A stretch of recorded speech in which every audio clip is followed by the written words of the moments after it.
What's up, guys? Welcome to the Kind of Funny Gamescast. As always, I'm Tim Gettys, joined by one of the coolest dudes in video games, Greg Miller. I realize it's my introduction, but I am ready to accept the concession speeches from all of you for last week's Kind of Funny Gamescast prediction episode, right? I said by the end of this year, Imran's going to say, Avengers, pretty good game. Avengers comes out. Here's the Hawkeye DLC. Here's what we're doing with PS5 and Xbox Series X patches. The world rejoices, right? Unanimously, they're like, this will fix it. Then this week, right? Last week I say, you know what? No Switch Pro this year. This week, Mr. Nintendo himself comes out and he says, no Switch Pro. Greg was right. So I'm ready. That's 2 in the bag already for points, everybody. I'm ready. Turn it off. It's over. I feel like we're going to want to wait till the end of the year for both those predictions. Get out of here, Imran. Give me the damn points. Say no Switch Pro. What? What did I miss? Who gives a shit? Motherfucker said some things are going to be changed and taken back 10 different ways. Like, what? I said no Switch Pro. And it's like, well, great. When the Super Nintendo Switch comes out, then exactly. We'll see. That's the thing. They're Nintendo about it. Like, no time soon. What does that mean? This week? And then next week's not soon to them anymore? Who knows? Yeah, who knows? You know who might know?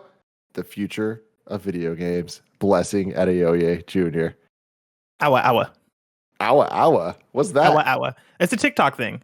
Okay. I would expect you to know, Tim. No, I did know that. I just I thought that it was like Old a really Mason. broke ass Mario getting burned by lava. No. You know, I was like, 'cause this is No. the Kind of Funny Gamescast where we get together to talk about video games and all the things we love about them with the people we love, including the former informer Imran Khan, who, my God, you Traitor. just had to make the real Greg Miller prediction real that we didn't want to see, which is the predictions episode is always the surefire sign, the kiss of death that the fourth member of the Kind of Funny Games cast is moving on to much better places.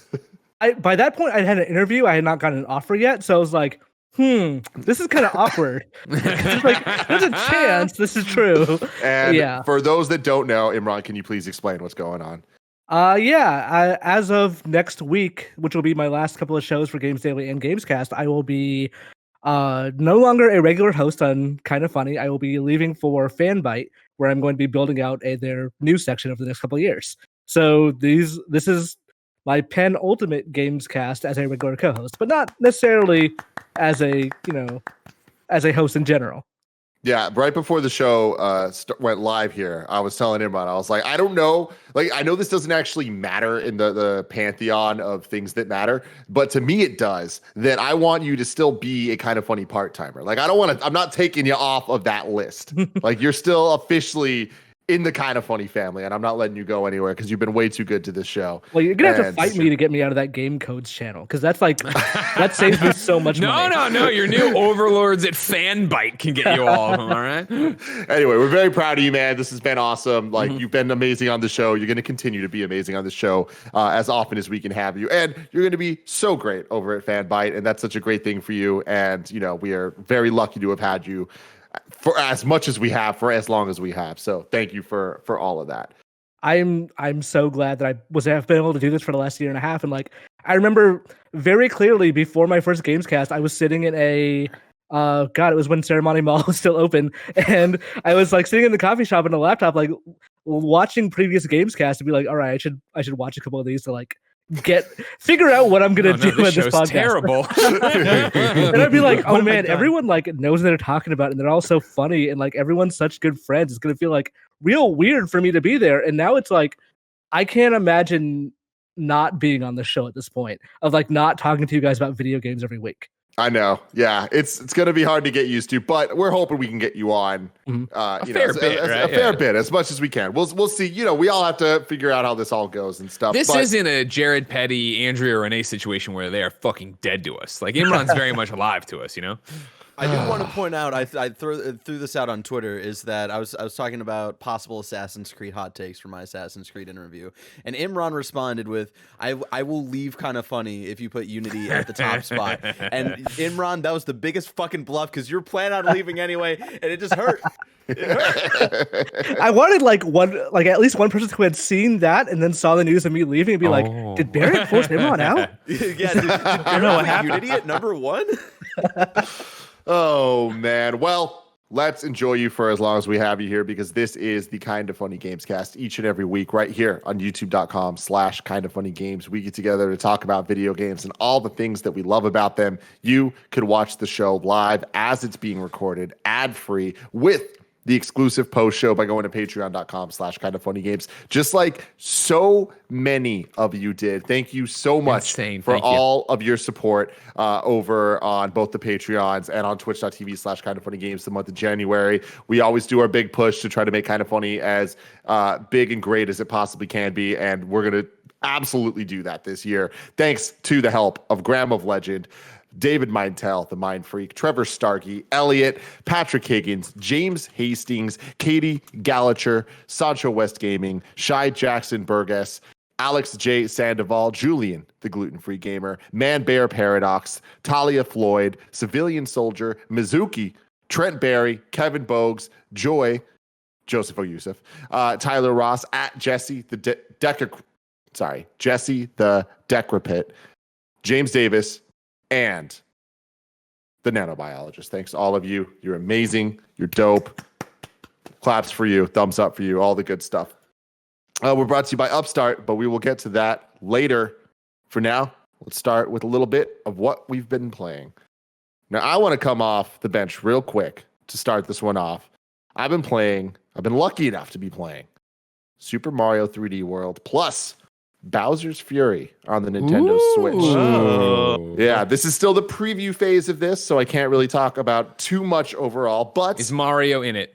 Mario, I can confirm, is in it. Yeah, because Mario died at the end with his brother and some of his other friends. Peach is there, right? Isn't she in this one? Peach is there. Yeah, you got the cat suits. I remember this game. You would remember it well from 2013 when it first came out. Very long time ago. I absolutely loved the game then. Of course, loving the game now. But the biggest addition to this game, Greg, is not Funky Kong, as you might have expected based on how Nintendo normally does ports things. It's a new game mode called Bowser's Fury. And that's kind of the first thing I want to talk about. It's its own separate game mode.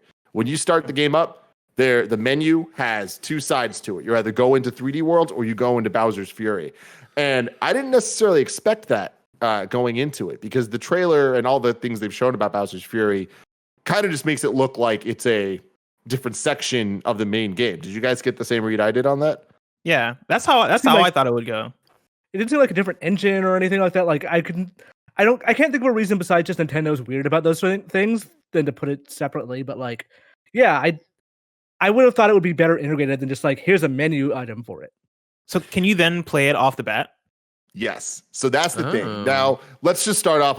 Let's get through my thoughts on Mario 3D World. It's as good as it ever has been, which is to say fantastic. It's very much built. It was really good. It's really, really good. The music is fantastic. It is kind of just the most, like, Mario hit a point around there that everything about it is just so graphically refined that it just looks and sounds exactly as it should. Almost too squeaky clean in some ways, where it's just kind of like it kind of loses personality at some point. And that's been something that has been true, I think, of Mario for a very long time. Like when you look at 3D Mario, they all start to kind of blend, and it's like the look of Mario in 3D World and in Odyssey are very similar. And that's not necessarily the worst thing, but like I do think it's a little like less exciting. And replaying through 3D World so far, I'm like, this is so good, but it very much has this been there, done that feel to it. Granted, I have been there, I have done that. But replaying other Mario games, like I just did with the 3D All-Stars, and I don't really have that same kind of feeling, and I was a little bit surprised by that. But I can't wait to, I'm sure we're going to be doing a lot of multiplayer streams and stuff, and the multiplayer really is where 3D World excels. Because like so far with what I can talk about in the game, it's very easy, even if you're getting all of the collectibles and the green stars and the stamps and all that stuff. It's very rare that I've had to play through a level more than once to collect all the things. But the good thing is it's been long enough that I don't really remember where all the things are, So I'm excited for people, because I know a lot of people haven't played this game, and a lot of people were kind of not talking shit about it, but like I feel like when it first came out, everyone was just like, "Oh, it's another 3D Land," and it's like, this is so much more than 3D Land. It was real weird when it first got revealed, because like it was an E3 and people were like, "This is the game that's supposed to save the Wii U," and granted, no game could save the Wii U, but like people had these undue expectations of we wanted a Mario game to like change the world or whatever. And 3D World was just a really fantastic Mario game. So like when it actually came out, people were like, oh yeah, this game is really good. But I think it lost because like people were expecting so much more of it. Yeah, and it's interesting because, like you said, it's a fantastic Mario game, and from what I played so far, I can stand by that. It is a fantastic Mario game. But what's interesting is this was kind of not the introduction, but I would say perfection of this third pillar of Mario games, of 3D Mario games. There's of Mario games in general. There's the 2D games. There's the 3D 64 style. Collectathon, explore, big open world type games that Odyssey kind of was a sequel to. And then there was 3D Land to 3D World that are essentially, hey, what if the 2D Mario games were in 3D? It's obstacle based. We're trying to get to the end of the level. Maybe there's collectibles along the way, but they're always challenge based as opposed to just collect a whole bunch of shit that's scattered around, like the moves. So here's where things get really interesting. Bowser's Fury. Blessing. Right off the bat, you can play the game on the menu, which I thought was a interesting choice, but I actually am happy that they did that because it allowed me to get this new experience without having to play through things I've already done to be able to open it up, right? It is a lot more different than you'd expect. It is somehow a fourth pillar of Mario game. What? It is very unlike anything I've ever experienced with Mario, where it plays like 3D World. Like it's the exact same engine. You have to hold a button to run, which gives you a little bit more momentum to jump higher. You don't get the triple jump. You don't get as much control over Mario as you do in something like Sunshine or 64 or Odyssey. And with that, there's a giant open world. This is the first time in a Mario game that the entire game is Barrett has the video up here. It's this one world that you're going around. There's a whole bunch of different islands that you're going to, but they're all in one thing with no loading at all. So it's interesting where it's kind of like if you took Odyssey but made it even more, if all the worlds of Odyssey were in one world together, but it has the gameplay style of 3D World where each island kind of has its own mini obstacles that you're jumping through and stuff, but it is very much a collectathon game. There are these cat shines that you're collecting, and it's kind of weird because it's a hodgepodge of all the different Mario styles that we've had before, and it really works most of the time. Most of the time, and like to get to that, the more weird negative side of it is the same problem that a lot of these type of games have, which is getting from one area to another. Nobody really likes water levels in Mario. And I feel like a big part of that too is even like with Mario Sunshine, where, so much of it was kind of water based.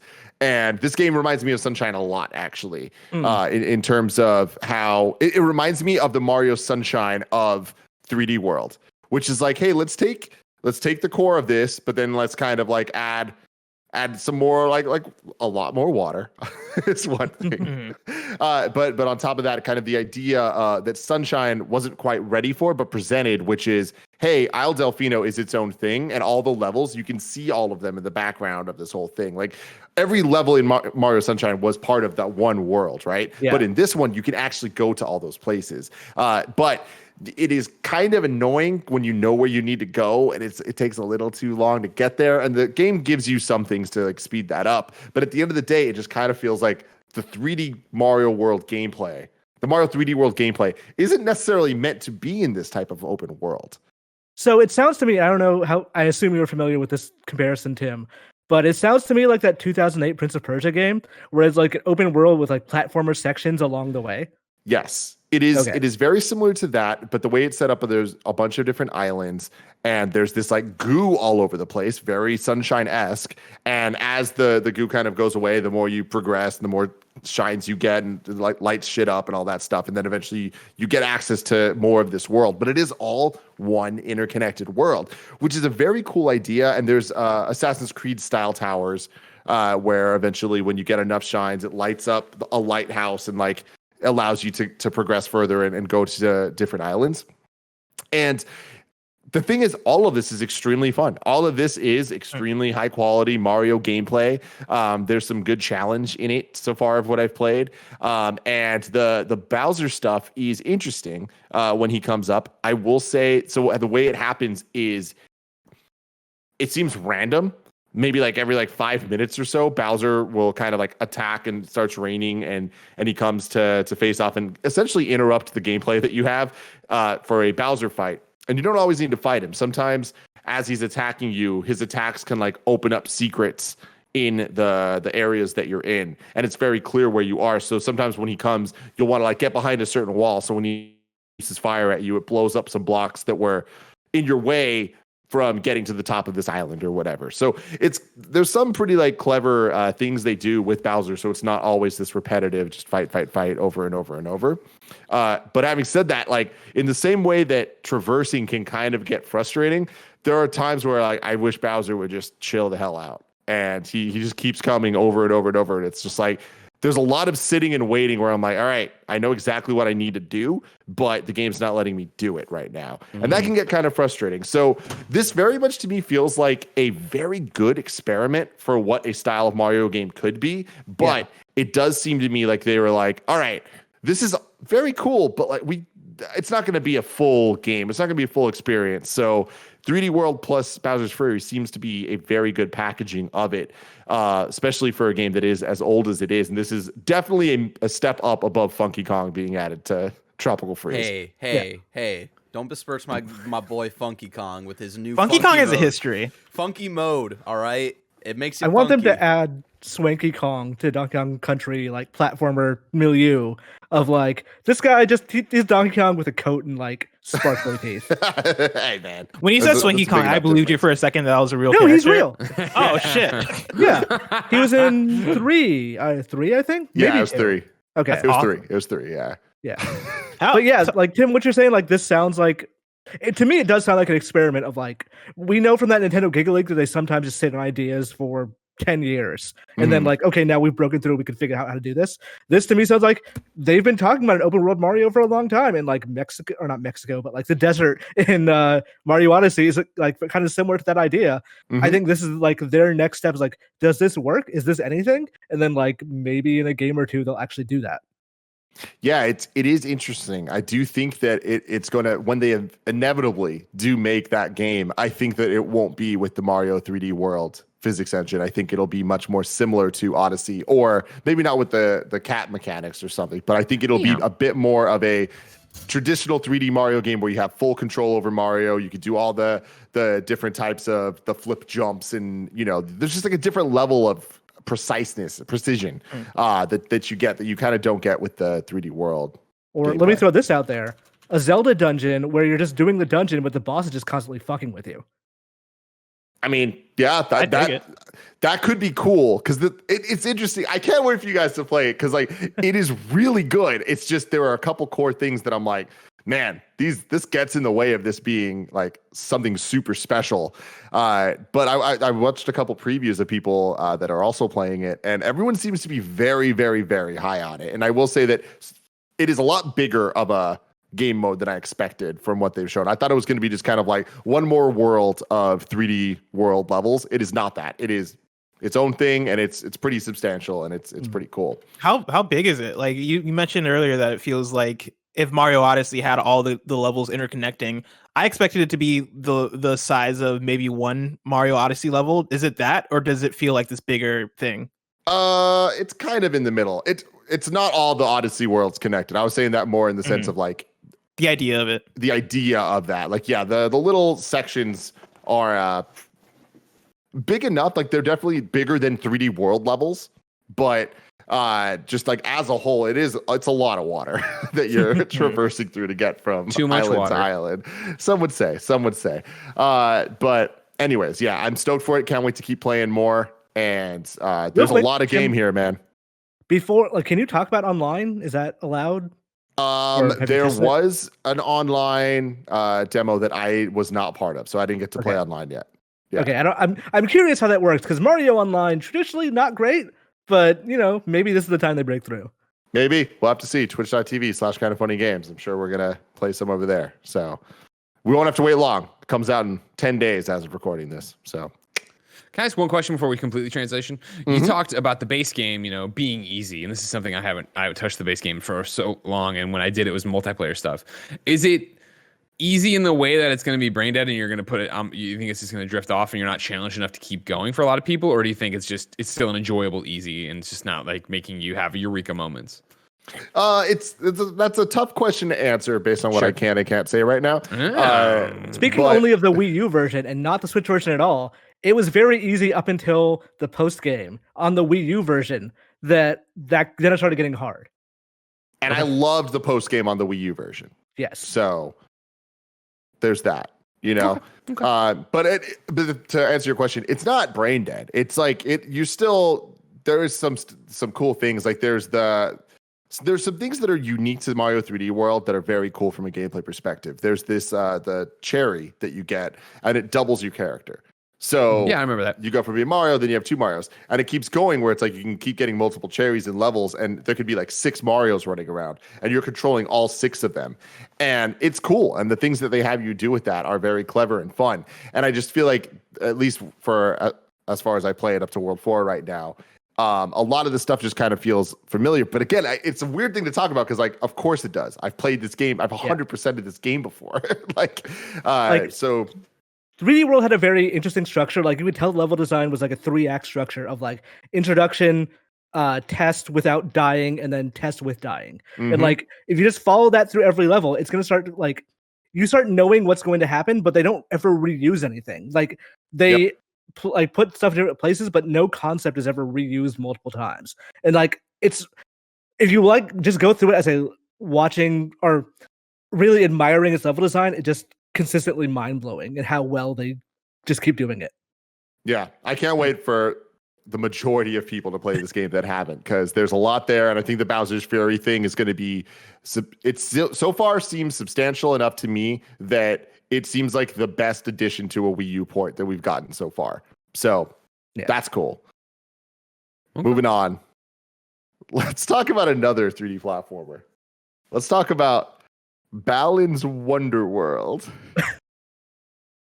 Oh Who God! Wants to start? I can start. To give some background on what Balan's Wonderworld is. It's a game coming from Balan Studios, their first game, being published by Square Enix. Balan Studio is made up of the director Yuji Naka with artist Naoto this Oshima. Fucking thing. Yes. Yeah. Okay, I remember this thing.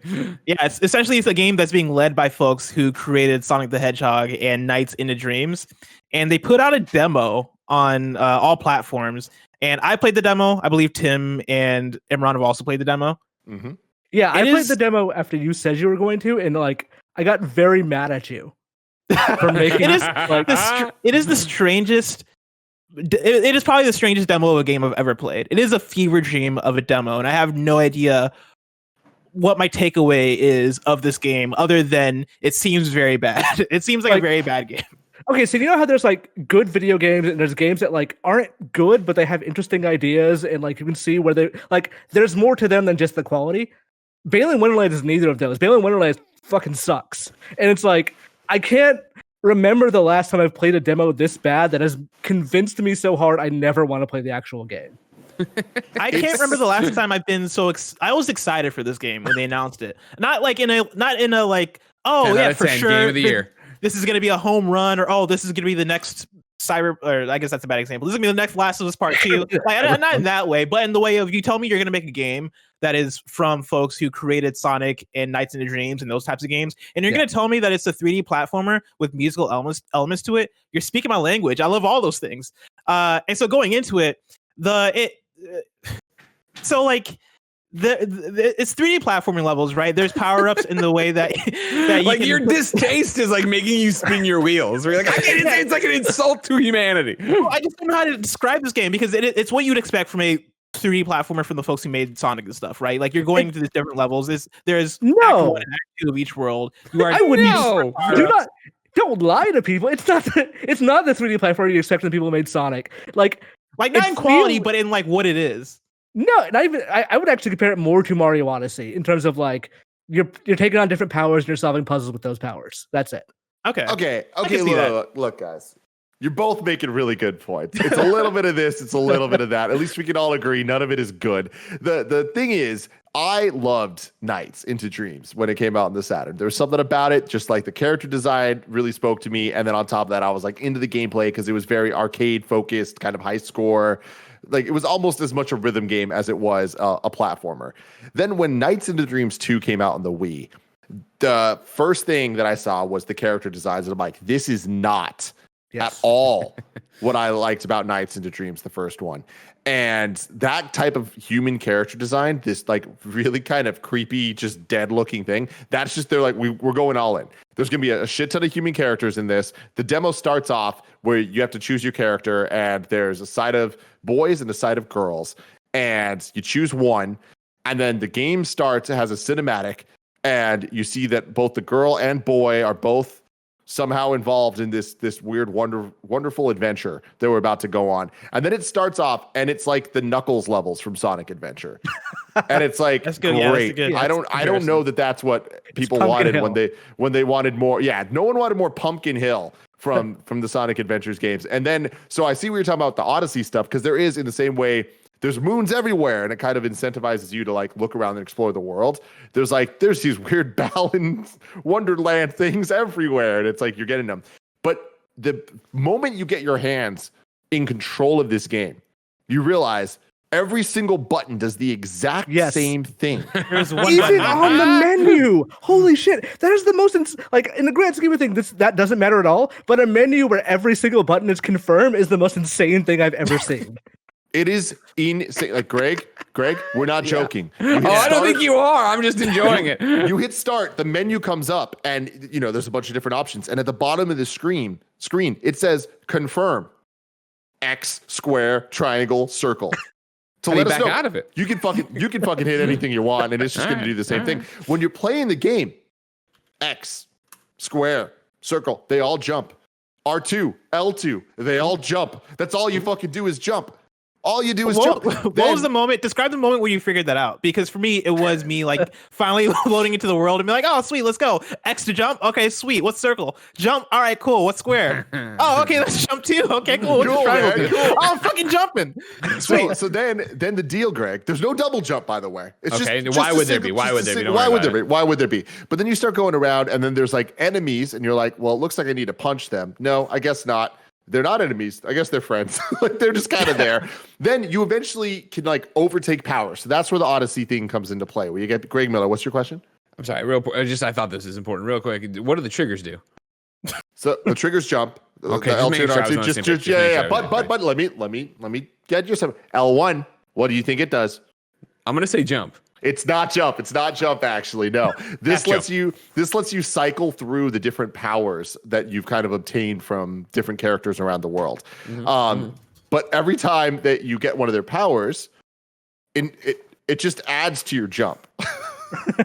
It doesn't give you an extra button to do something. It's like, okay, you got this character that's kind of a Tasmanian devil. So now you get to do the little fun spin. Sure. Like a Crash Bandicoot style spin. But guess what? It only happens when you jump.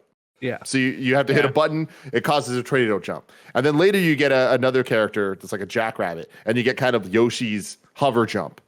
But guess what? That's also a different form of jump. You're just changing your jump.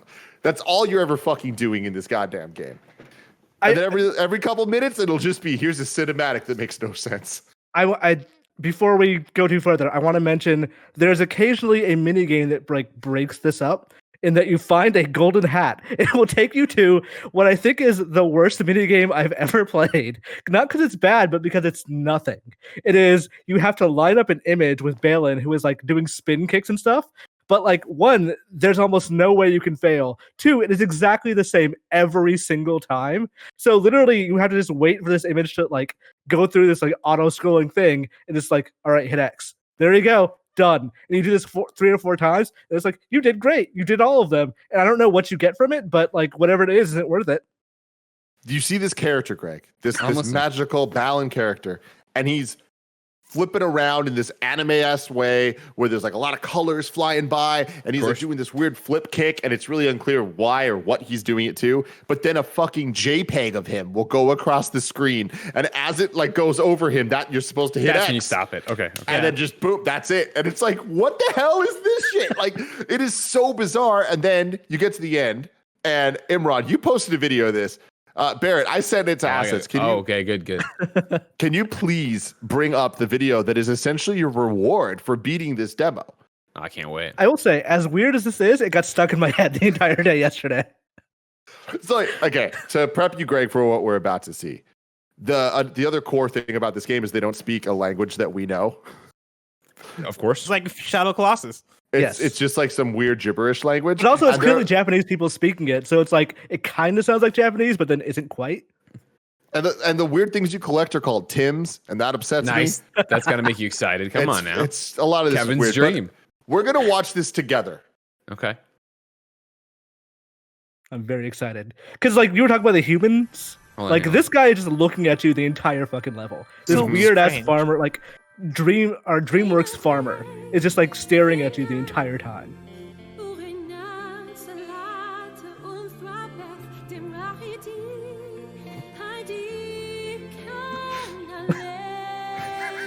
Yo, what the fuck are we watching? Yo, it's about to get crazy.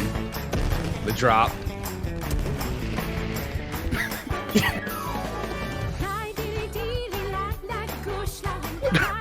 I was excited for this game. I was legit like, oh, a fucking 3D platformer musical? Just sign me up. And then I got here and I was like, oh, okay, well.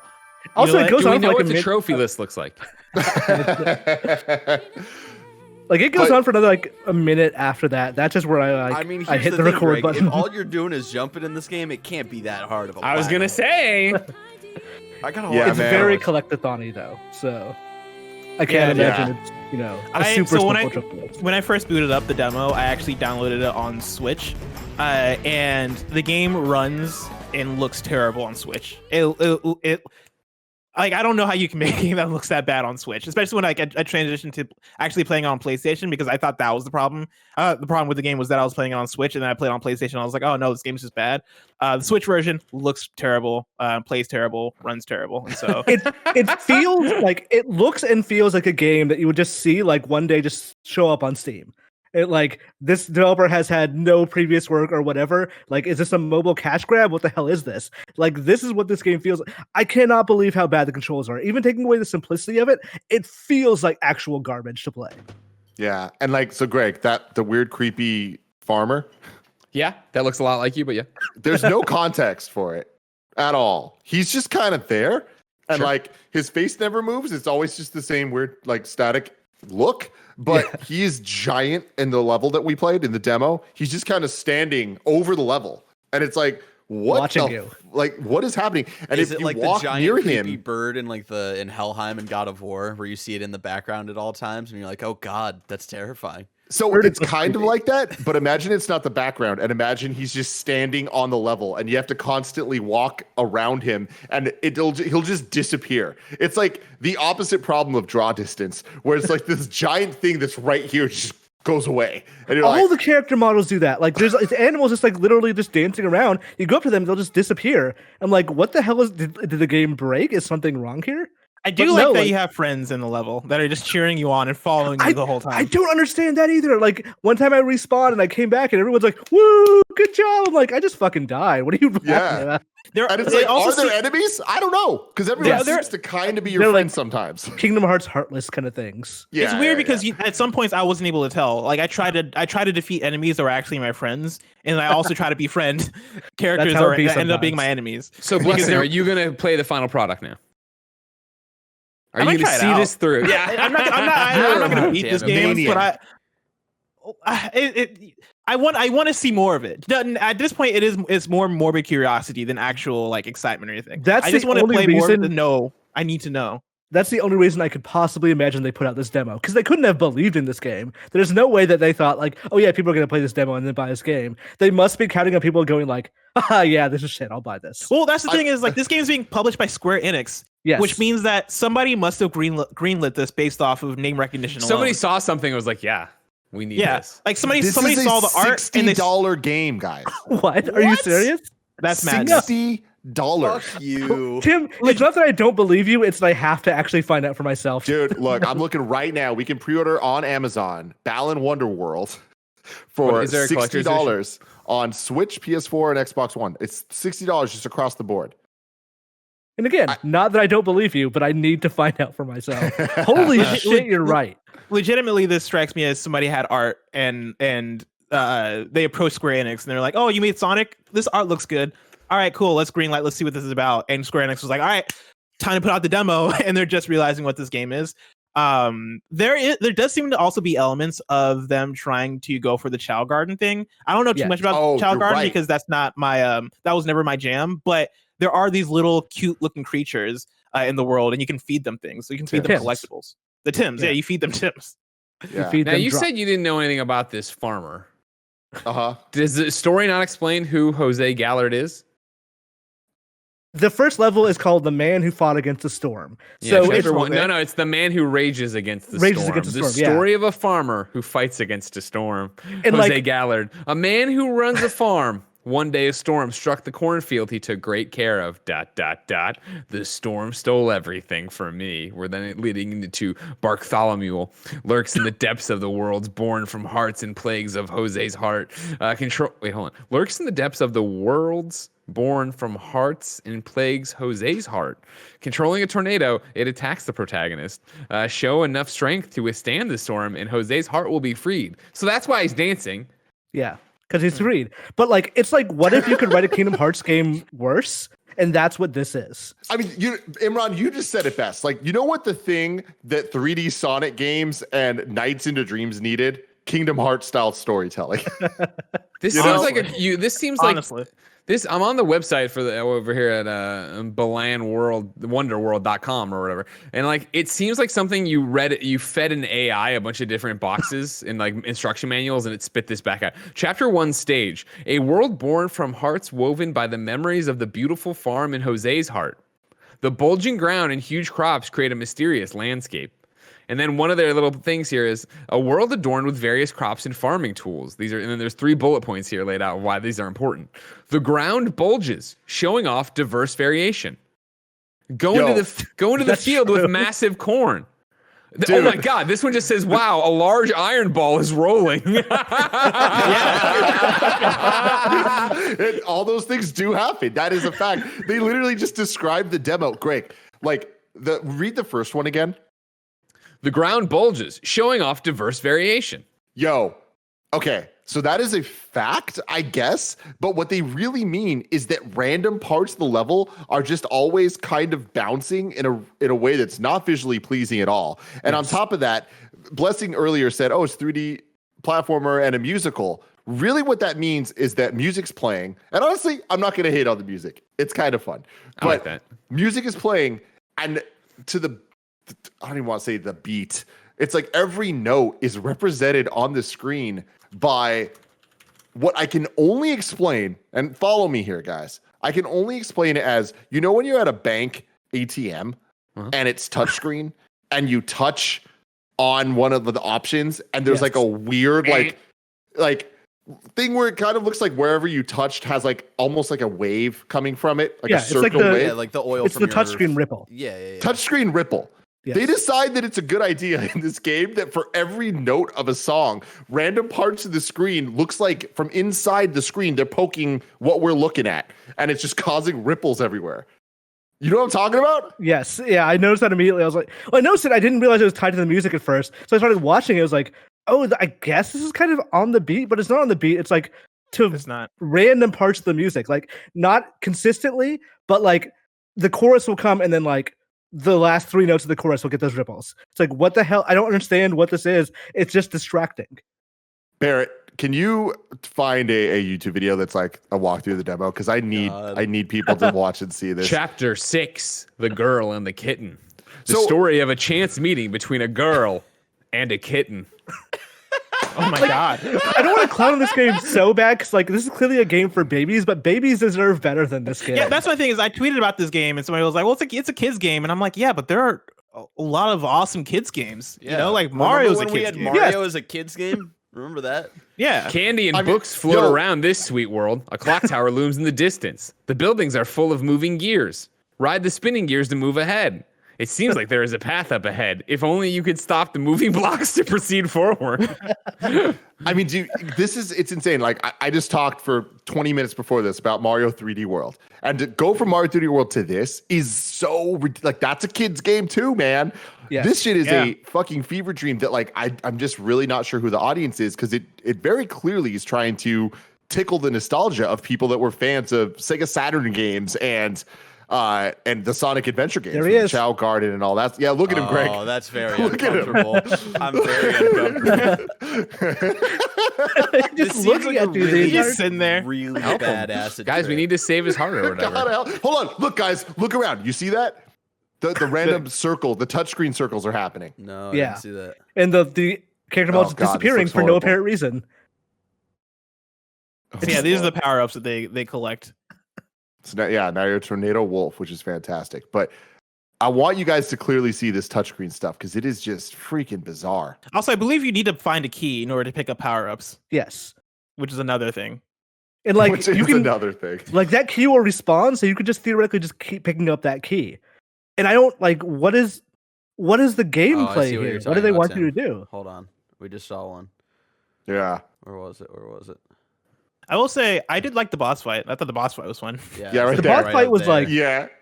kind of like, okay, we've played a Mario game. Oh, Yeah. my It's we God. have Mario at home. That is what this game is. Oh, there's a Like- whole bunch of them. Yeah, the ripples here. Yeah.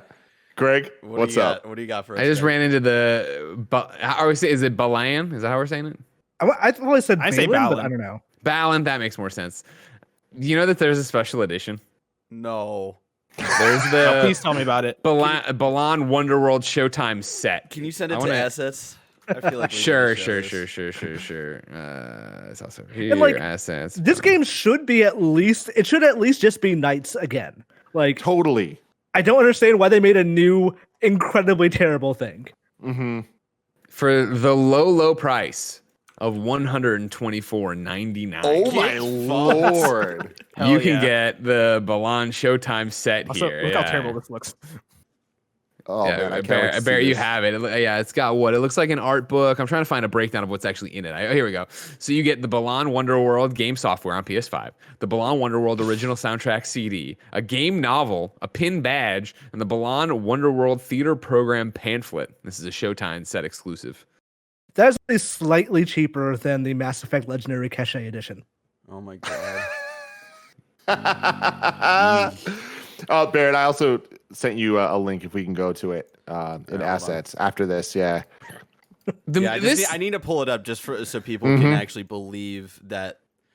Yeah, there you go. $124. Add it to your wish list. No. Should I go on the No. waiting list? Should I go on the waiting list? Right now you can buy it. It looks like it's sold out over there. Over on eBay, it looks like you can get it here for a buy it now of $237 if you wanted to All jump right, in here there. we go. I'm It's gonna a eBay. very limited run. I get the Could you feeling that imagine? scalper's going to be sitting on that one for a while. But yeah, Barrett, can you bring up the website for this Yeah. game? Because what's shocking to me is earlier Imran was saying that, you know, there's a demo for this game because someone was just like, no, this is horrible. We have to get in people's hands so they know how bad it is. What's crazy to me is this demo is available everywhere. Yeah. Like they put this out there as like last week we talked about Resident Evil Maiden, and it's like, cool. They put that out. It's on PS5. It's very targeted, and they're trying to get pre-orders for Resident Evil 8. Here's a small look at what Resident Evil 8 kind of could be. This is like, no, here's this game. We want you to play it, and now we want you to pre-order.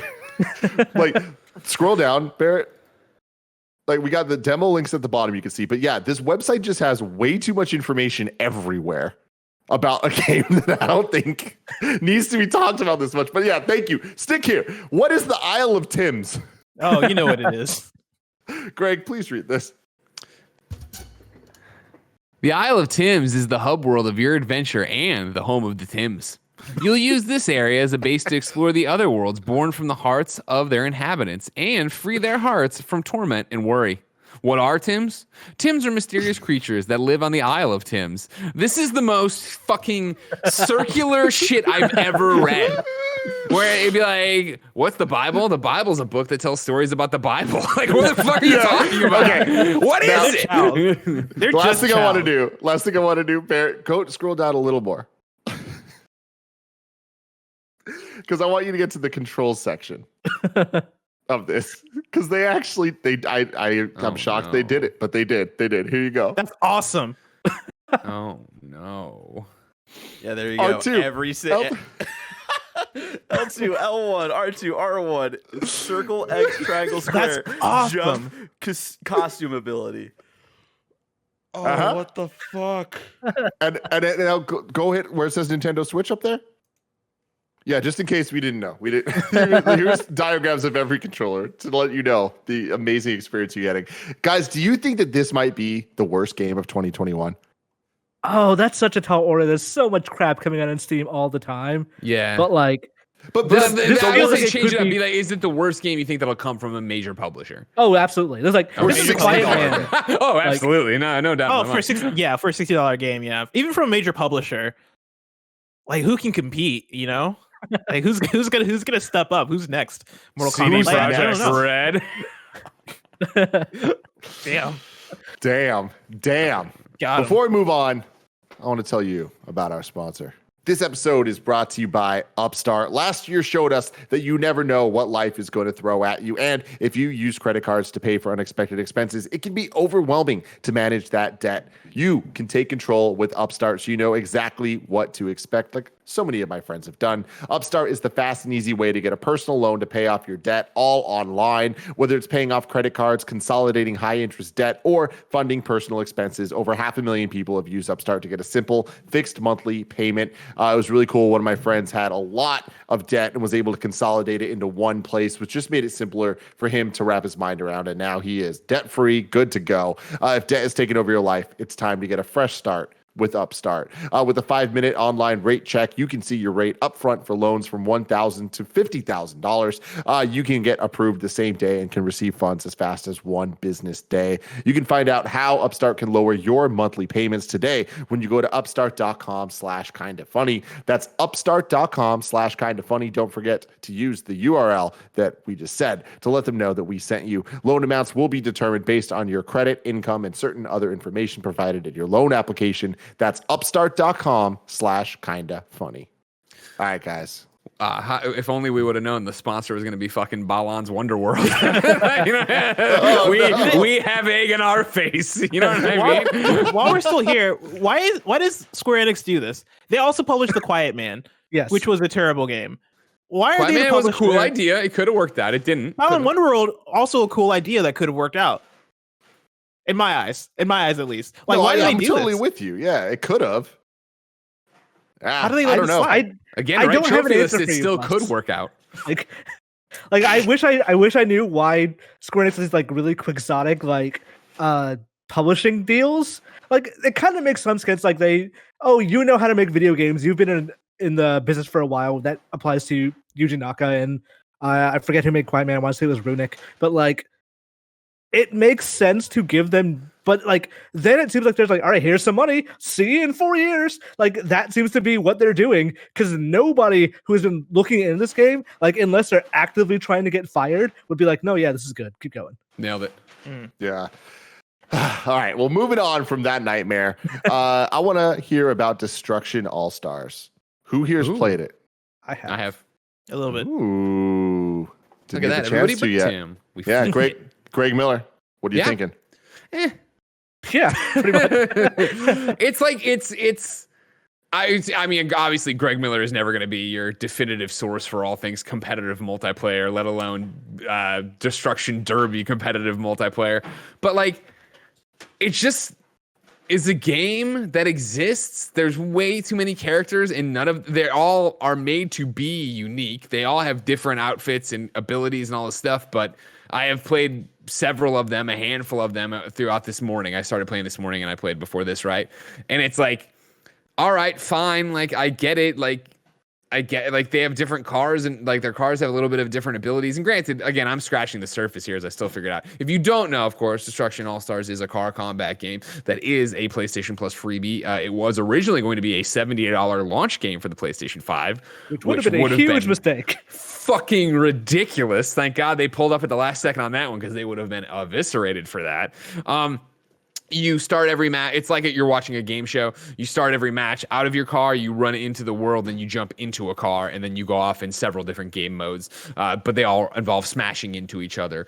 You get points for hitting other cars. Your cars have life bars. Eventually, the car will explode. You'll either hopefully have jumped out of it beforehand, or if it blows up with you in it, you get ejected out of it. You then are running around in third person until you get into another car. You can find cars that are being spawned into the world all the time because, again, this is the Destruction Derby game show that you're on, or you can jump onto other players' cars and take them over with they have to wiggle the stick left and right to shake you off. You have to hit the button prompts on there in a quick time event to get it out or whatever.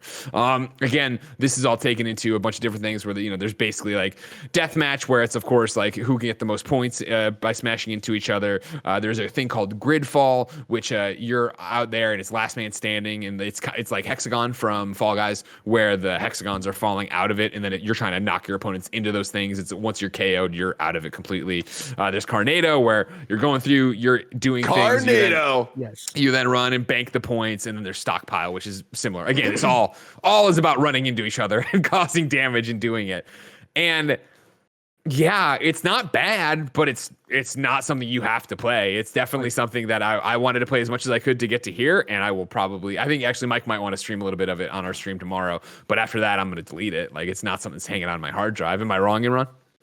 It feels like one person one person played Overwatch and was like, fuck, I have a really good idea. Another person plays Splatoon is like, I have a really good idea. Then they hit each other with cars. And like, that's what this game feels like. It's like, it's inspired by these things, but not quite there. And Greg and Blessing, correct me if I'm wrong, because I played 2 matches, and the second match was me trying to figure out if the first match was just a glitch, but there's no music during the game, right? Like during the actual match, like in menus and like before and after. Yes. Yeah, there's menus and stuff for sure. I don't remember there not being in the game, but I don't remember it standing out either. Like at one point I had a glitch where I couldn't get into a match. So after like 5 minutes, Jen's like, so are you gonna listen to the main menu this entire time? I'm like, I'm trying to get out. I'm trying to get off the main menu. That's why it's still on here. I don't know. But like, it's such a weird thing. It feels like this game has always been meant for like, oh yeah, it's PS Plus. We had this idea. We're gonna put it out here, and like that's it.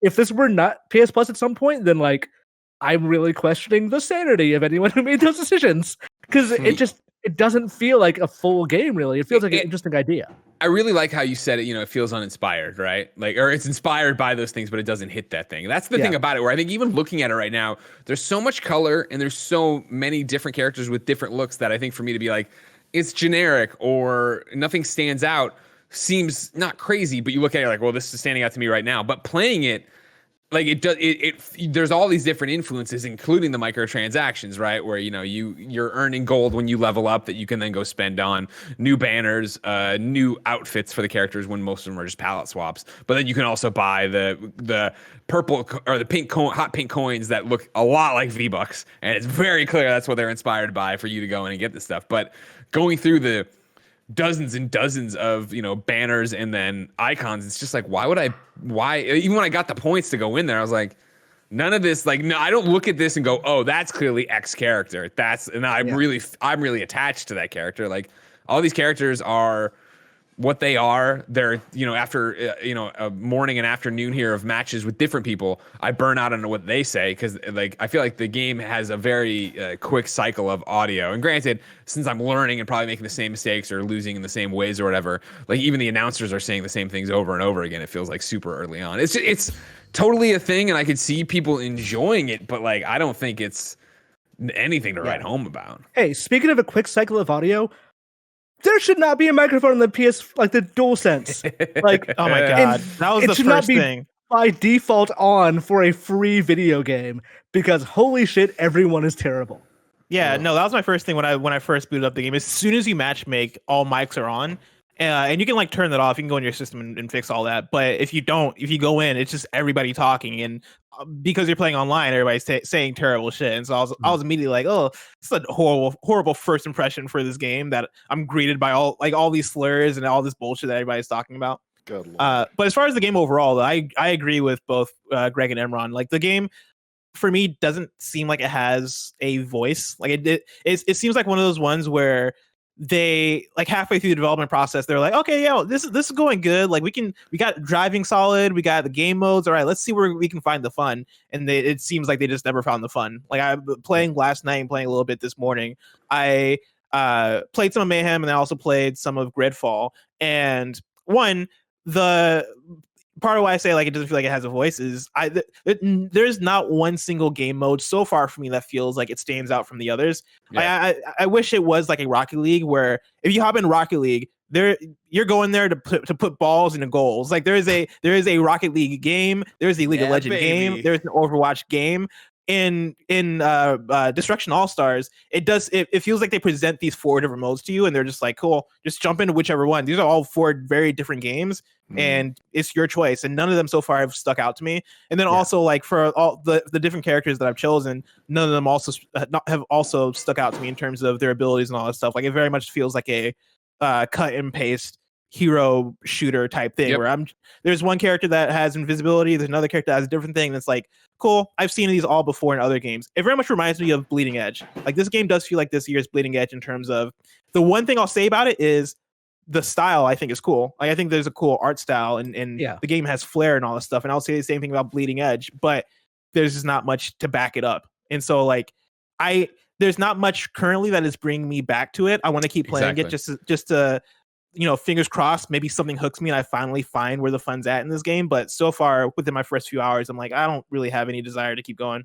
Yeah, there's you're nailing it, I think, with lack of identity for the modes, and then that leading to a lack of desire to come back. Like there's nothing tugging at me right now since there's no leveling up. I'm not like questing for, I need this thing, I need this skin for this character that I really care about. Like there's an ocean of characters and skins and all this shit I don't really care about. So what is pulling me back to play? And I'm sorry, Imran, I know you were starting up to talk too. Well, I was gonna say it's like it reminds me of a game, and this is a very specific like hypothetical. But like if the 4 of us were at a PAX or an E3 or a demo event, and somebody was like, "Hey, do you guys want to just like sit down and play this game real quick?" And we're like, "Yeah, sure, why not?" We like have fun for like 5 minutes playing this game. This is what this is like. Of like, oh yeah, cool. Like this is fine. Yeah. I'm not gonna run back to the office and like get on my laptop and like quickly write up a preview about it. But like, it's an okay thing, and I bet there will be people who get really super into it, and that's fine. I think this game probably does have those, like it probably will hit for those kinds of people. But for most of us, I think it's just like, all right, cool. I'm glad I didn't spend $70 on this. Yeah, you nail it. That's one of the things I was thinking today. Is it was giving me a lot of pangs of Riggs mechanized combat when they would go to we'd be at Judges Week or whatever, and they put us all into it, and we're fucking around with your friends, so you have a soft spot of memory for it. Or we had a really good game, but then to be at home with this would have demoed well if you would have taken. They would have gone to IGN and set a whole bunch of people up. It would have demoed well, I think, people playing and getting that taste. But to get in here and realize like. That's what it is. It's juicy fruit, right? Like you get in, you chew it, and you're like, oh, this is all there is to it. And like the Gridfall one, I was like, oh, okay, this is an interesting idea. I like the floors falling out as you go. It's evolving, but it's also like the loads aren't terribly long or anything, but they're not instantaneous. So it's like. I start Gridfall. All right, we found 16 players. We're matchmaking. All right, we load in. All right, load in the characters. I pick my character. All right, go play Gridfall. And if you get knocked off the world right away or you figure it out right away, you're dead. And now you have to load back to the main menu or matchmake again and load it up and go. It's like it's not instantaneous on that one very specific mode. The other one's like you're playing a lot longer. In some ways, I think too long. I quit a game today where I was just like, all right, I fucking lost. Can this end? Like, yeah. Maybe my biggest problem with the game too is that. I feel like the actual act of getting hits and knockdowns and all that stuff isn't fun. Like you know how when you're playing Call of Duty, you're playing Overwatch and you get a kill and it feels awesome. You know you're playing Overwatch and you usher in the payload and it feels cool because you're making progress and all this stuff. In Mayhem, at least for Destruction All-Stars, your goal is to wreck other players by hitting them, and never has that felt satisfying for me to do yet in this game. You know, I don't even know hit stick like Madden. It's got your right stick's hit stick like Madden, so you're hitting forward or side to side. Yeah, exactly. And so for me, the way I play, right? Like I'm driving behind people and trying to get a hit from behind, trying to get a hit from behind by pressing forward on the right analog stick, or I'm driving beside them, pressing right in order to shift right in order to hit them that way, almost like a burnout. But even in burnout, like that stuff is way more satisfying because you get that good feel of like grinding against their vehicle and causing like a nice crunch. Yeah, there's a nice crunch, and I don't feel that here at all. Yeah, I don't know when I hit people except for the thing says, okay, light hit, medium hit, like wrecked. I'm like, I don't feel anything when it says wrecked. I'm like, all right, cool. I got some points. Yeah.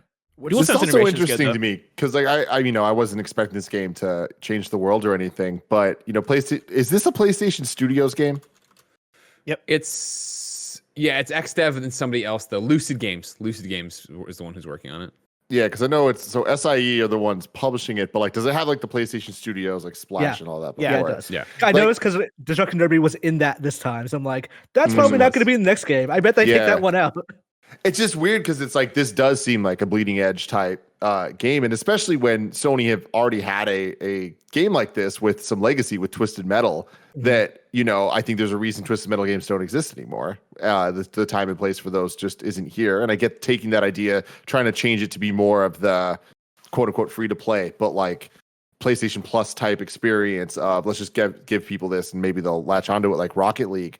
But to come from PlayStation Studios, it kind of seems weird because they've been on such a streak of like that means something. That means like a level of quality. It's kind of a bummer to hear that. Well, this is what they're doing though, right? Mark. Like this is what they're doing with PlayStation Studios going forward, where Lucid Games isn't owned and operated Sony first party, right? But they're partnering with them in a way that that's what the studios will be, where it is something where if you're working second party or what traditionally would have been second party, right? They're treating you as first party and it will have it there.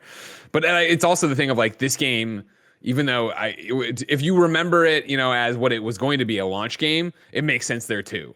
Right, where it's so like there's not many multiplayer games I've played, if any, right, where I've heard the audio from the other player come out through the speaker too, because that's what's happened. Like this happened to you, right, where it's like the other players I'm playing with, they're not coming through my TV speakers, they're coming through the controller, the speaker in the controller, because it's encouraging me to hit the mute button and talk to them into the controller in a way that.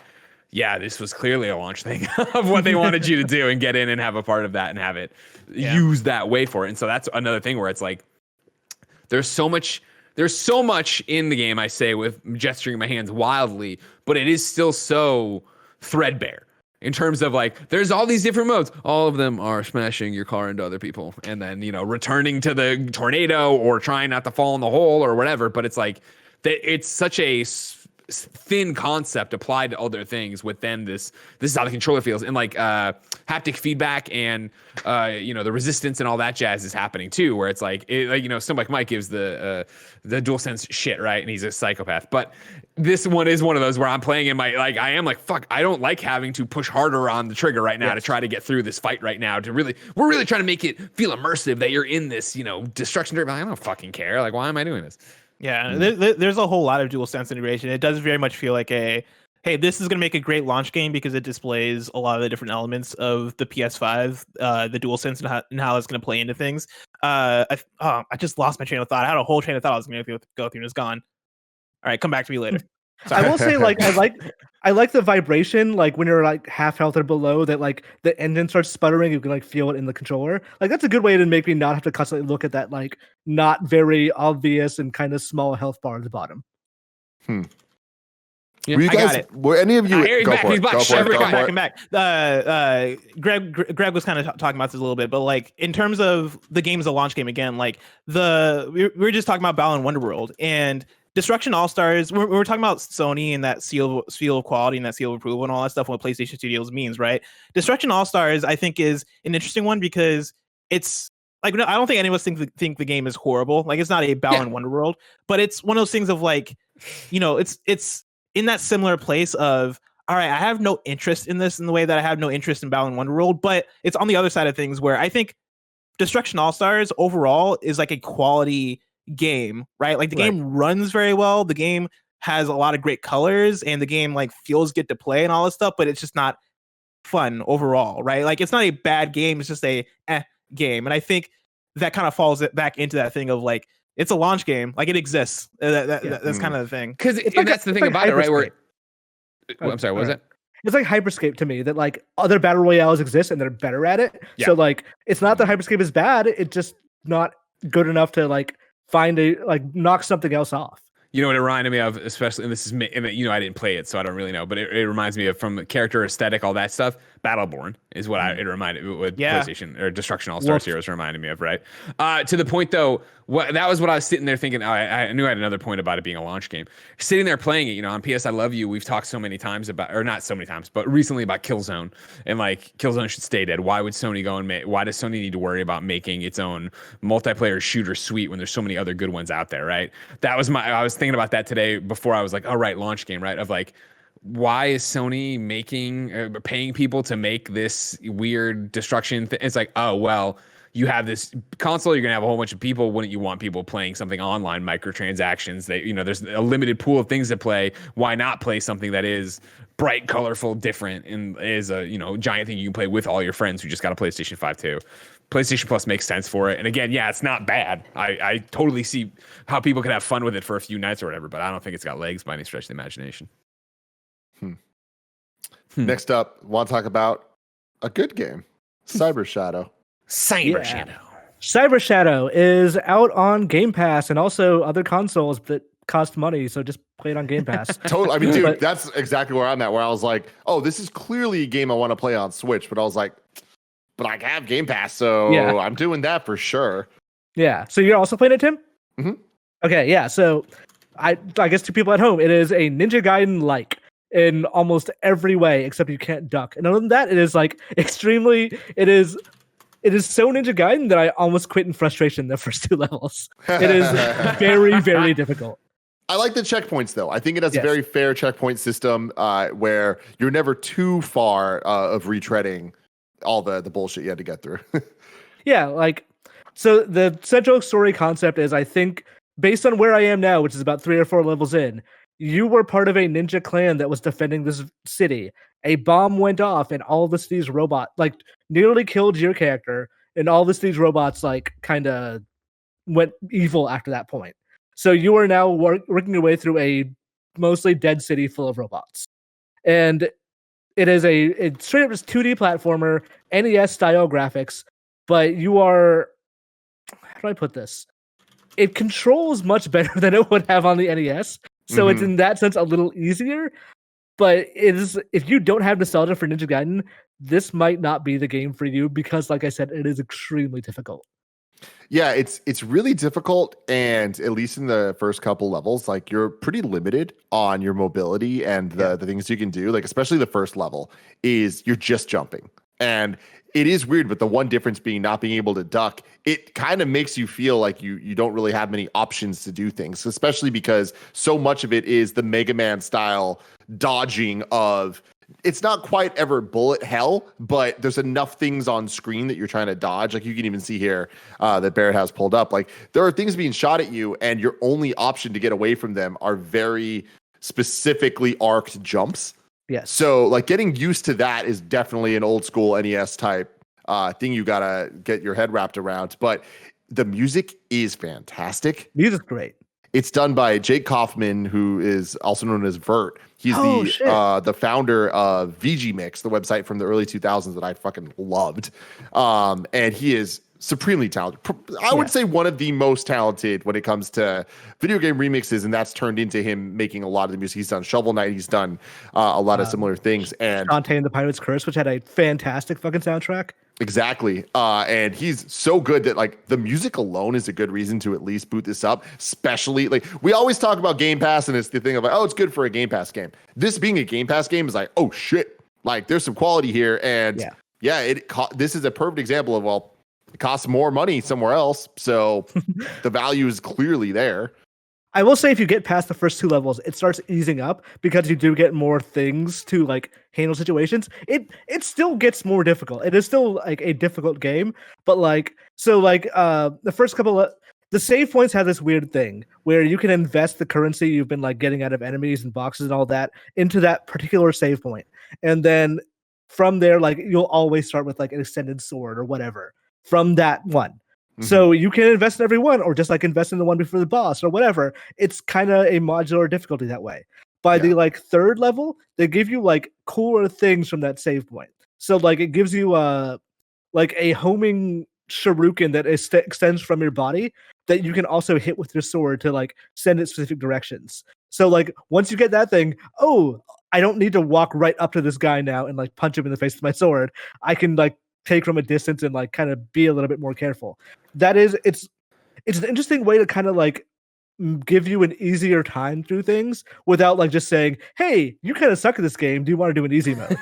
Yeah, totally. You know, it actually reminds me a lot of Shovel Knight, which makes sense, but it reminds me of Shovel Knight's system of as you get through the levels, there's the kind of risk reward of, are you going to take the coins and money from the checkpoint, or are you going to leave it there and not get the, like, it'll count as a checkpoint, but you don't get the money type thing. And it allows you to kind of control the difficulty of the game based on the experience that you're having. But that is mixed with a almost like Contra power-up type system where it's like there are certain guns and certain weapons or certain like abilities you have. Where you're like, oh man, this is making my life significantly better having the spread gun in Contra or whatever. Yeah. And I think that they do a good job in this one so far, at least, like kind of giving you those options to make the game a little bit easier and more fun if you're frustrated, but also keeping it a much more vanilla, traditional NES experience if you're there to torture yourself. I'll also say, like, not. One thing I found interesting is at least one boss has talked shit about me after the fight if I didn't fight with honor. So like, awesome. Oh, interesting. Like there's an Iron Man looking boss like really early on in the game, and if you just like land behind him and start slashing him in the back, he gets so pissed off at you. But if you fight him from the front, he's like, all right, you did okay. Like I think that's kind of cool, and I like the idea. Like when I'm facing bosses now, I'm like, there's one of the first bosses called like Laserhead, which is a fucking fantastic name. But like I was wondering when I was fighting, I was like, if I do something like the game doesn't like, is there going to be like a consequence for this? Because clearly they're tracking it. So I don't know, like, while I'm fighting them, like, should I be not cheesing it, or would I rather just cheese it and not have to deal with it all? Yeah, and those are the kind of choices that I think make this game unique and kind of stand out as just another one of these games. Because I feel like looking at this, it's like, okay, cool, I get it. It's a retro platformer that we've seen a million of these days. But this one definitely does seem to be more in the category of Messenger and Shovel Knight and like Axiom Verge and that style of quality. But I will say that so far it hasn't clicked for me in the same way. And I've just never been a Ninja Gaiden fan in the way that I was a fan of more Shovel Knight type games, right? So far I'm like, this is really damn good. I don't know that I'm gonna see it through to the end though. Yeah, and like that's kind of the Game Pass thing of, I'm fine playing like 3 or 4 hours of this. Like I got what I needed out of it. I might see it through more levels. We'll see how long this game is and how much harder it gets. But like if I quit right now, I'd be fine. Like I enjoyed this game. I'm not like, I don't think it's a bad game, but I have enough like monetary investment in this, which is basically none, that I could walk away and still feel satisfied. You've gotten your money's worth out of it. Pretty much, yeah. Yeah, definitely. Me too. And I haven't played as much as Imran, but like I've gotten value out of this for sure. Music alone, it's worth playing through the first couple levels to be like, damn, this is some hot shit. What's up, Les? Did you guys play The Messenger? Yes. How would you compare it to that? I'd compare it pretty the Messenger is a lot easier and a lot more frenetic. So like it's more platforming heavy than I think Cyber Shadow is. Keep in mind, I don't think I like the Messenger that much after the Switch. The thing in the middle of the game that changes things up. And like when it became more of a Metroidvania thing, I'm like, this is not what I really came to this for. But I think like the first half of the Messenger, when it is the 8-bit Ninja Gaiden thing, I think this game does Cyber Shadow does combat better than Messenger does, but Messenger does platforming better. You absolutely nailed. I agree with you. Everything you just said. In Messenger, like there was that switch, and I was like, I don't love this game anymore when I did love it before. And it is just because moving around is fun in Messenger. The way that they like chain the jumps and being able to slice through different things, it's like it feels familiar but unique at the same time. Whereas with this one, it is a little bit more just traditional and not as fun to move around. Which for a game that has as much jumping as this does, like I kind of wish we got some more out of. Like, there's a time where I walked out of a room and just jumped immediately and just got killed by a laser. I'm like, what the fuck was that? Why did that happen? And like, that's kind of how the game treats it sometimes. It's like, you're just going to get screwed sometimes. Like, there's save points. You'll lose a couple of minutes. But if you're someone who's very sensitive to getting like, oh, I didn't know that was going to happen and I just died, like, then this game is really going to piss you off. Yeah, and then the other thing, and again, I think this is really good so far. So it's like we're coming across more negative than I actually feel about it. Yeah. But I do think that there was a lot of dialogue boxes that kind of interrupt the gameplay that aren't so far adding to my experience. I'm always kind of like, okay, I don't really care what you're saying. Whereas Messenger, every time someone was saying something, it was funny enough or interesting enough from a mystery perspective of what's really going on that I was always engaged. So on that level, I would so far give it to Messenger from what I've experienced. Well, but that's a you can Ninja play Gaiden both. thing.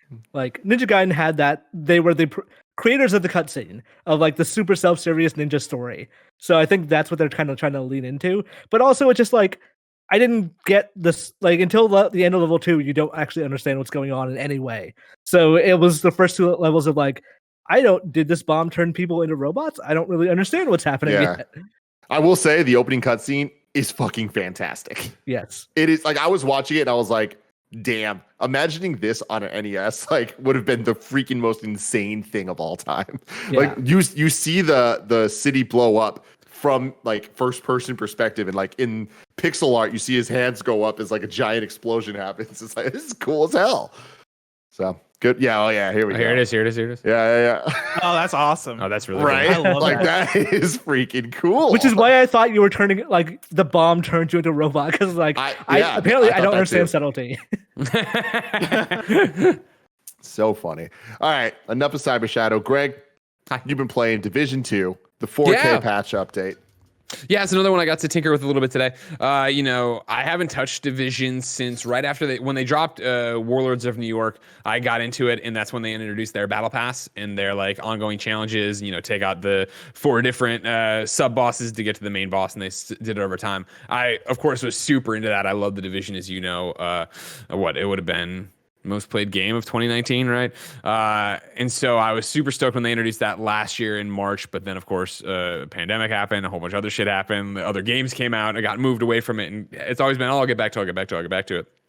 Today was the day to get back to it, as they kicked off the Resident Evil event where you can go in and start earning cash keys to get clothing for the Resident Evil outfits, and then also PlayStation 5, Xbox Series X, Series S optimization patches that run it at 4K 60 frames a second, and it is fucking gorgeous.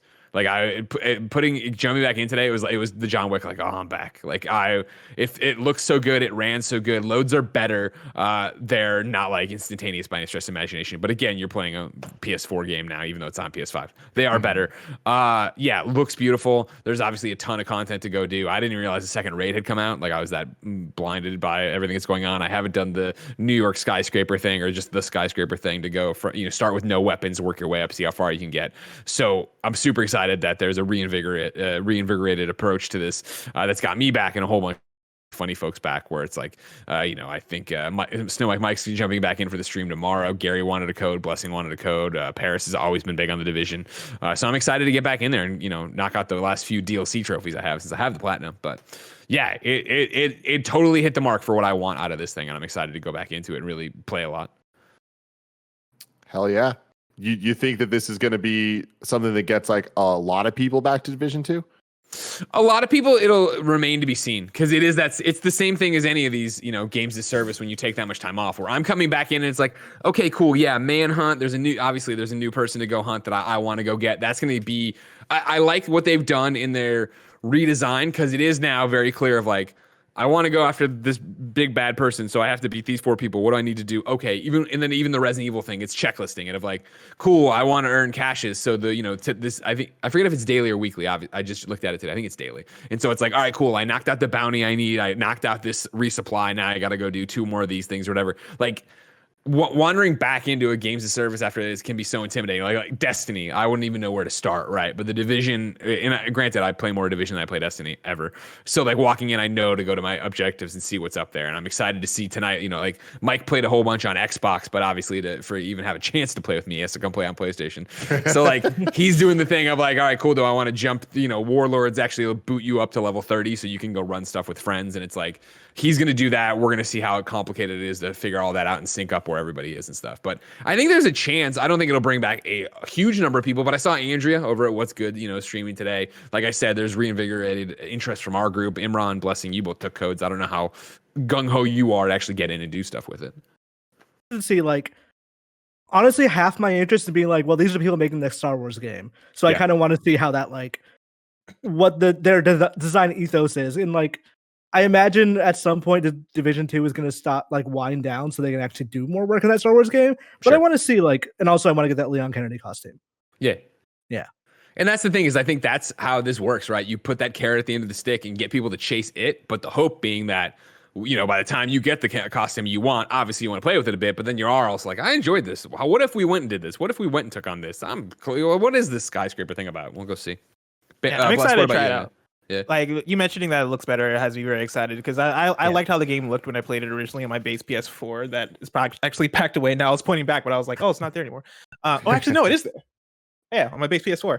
I'm excited to check it out now on PS5. Even though you mentioned it loads quicker. Are you playing it off of SSD or is it in an external hard drive? It's on my SSD. Or no, hold on. It's You on. can't It's play on. Yeah, it's on the PS5. SSD in thing.